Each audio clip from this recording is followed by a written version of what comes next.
الله الرحمن الرحيم وقاتلوهم حتى لا تكون فتنة ويكون الدين لله فإن انتهوا فلا عدوان إلا على الظالمين الشهر الحرام بالشهر الحرام والحرمات قصاص فمن اعتدى عليكم فاعتدوا عليه بمثل ما اعتدى عليكم واتقوا الله واعلموا أن الله مع المتقين صدق الله وصدق رسوله النبي الكريم۔ سورہ بقرہ کی آیت نمبر 193 اور 194 کی تلاوت آپ نے سماعت کی۔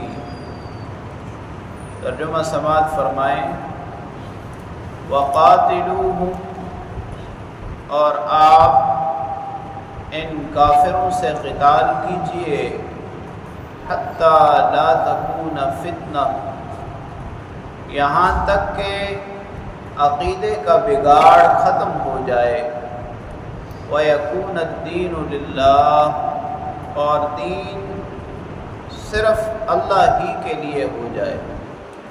فَإِنِ انْتَهَوْا، پھر اگر وہ باز آ جائیں، فَلَا عُدْوَانَ إِلَّا عَلَى الظَّالِمِينَ، تو ظالموں کے سوا کسی پر کوئی زیادتی نہ ہو۔ الشہر الحرام بالشہر الحرام، حرمت والا مہینہ حرمت والے مہینے کے بدلے ہے۔ والحرمات قصاص، اور یہ حرمتیں بھی قصاص ہوا کرتی ہیں۔ فمن اعتدى علیکم، بس جو شخص تمہارے اوپر زیادتی کرے، فاعتدوا علیہ، تم بھی اس پر زیادتی کرو، بمثل ما اعتدى علیکم، لیکن اتنا ہی جتنی اس نے تم پر زیادتی کی۔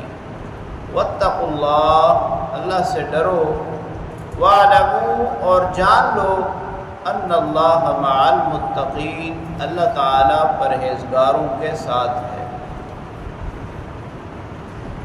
اللہ تعالیٰ نے مسلمانوں کو مزید تسلی دیتے ہوئے یہ فرمایا کہ اگر وہ اس بار بھی تمہارے راستے میں رکاوٹ ڈالیں اور تمہیں عمرہ کی ادائیگی سے روکیں، تو پھر ان سے خوب قتال کرو، جہاد کرو، ان سے خوب لڑائی کرو، یہاں تک کہ یہ کفر و شرک جو ہے یہ ختم ہو جائے، یہ عقیدے کا بگاڑ ختم ہو جائے، اور عرب کی سرزمین پر صرف اللہ کا دین ہی سربلند ہو جائے۔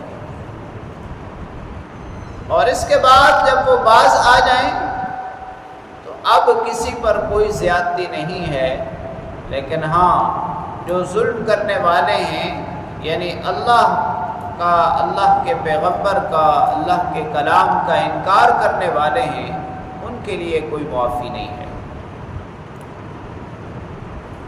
پھر اللہ کریم نے فرمایا کہ جہاں تک آپ کے ذہن میں یہ حرمت والے مہینے کی بات ہے، یعنی ذی قعدہ کا مہینہ ہے، تو اگر مقابلہ کریں تو کیسے لڑائی کریں؟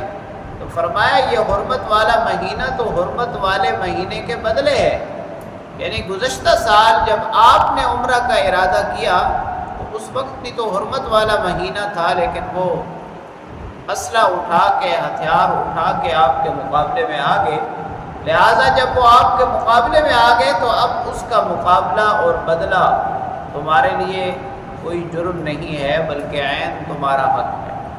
اسی لیے اللہ کریم نے فرمایا کہ یہ حرمتیں بھی قصاص ہوا کرتی ہیں، بدلہ ہوا کرتی ہیں۔ اس لیے یاد رکھیں کہ جو شخص آپ پر زیادتی کرے تو اس کا بدلہ ضروری ہے، لیکن اس میں حد سے تجاوز نہ ہو۔ جیسے اوپر بھی اللہ کریم نے یہ فرمایا تھا کہ قاتلوا فی سبیل اللہ الذین یقاتلونکم، جو تمہارے ساتھ لڑیں تم ان سے لڑو، ولا تعتدوا، لیکن حد سے تجاوز نہ کرو۔ تو یہاں بھی اللہ کریم یہی فرما رہے ہیں کہ جتنا کوئی آپ پر زیادتی کرتا ہے اتنا بدلہ آپ کا حق ہے، وہ بدلہ آپ لے سکتے ہیں، لیکن حد سے تجاوز نہ کریں، زیادتی نہ کریں۔ اور اصل میں اہل ایمان کا راستہ اللہ کریم کے ڈر اور خوف والا راستہ ہے، تقوی اور پرہیزگاری والا راستہ ہے۔ اس لیے اللہ سے ڈرو اور جان لو کہ اللہ رب العالمین پرہیزگاروں کے ساتھ ہے۔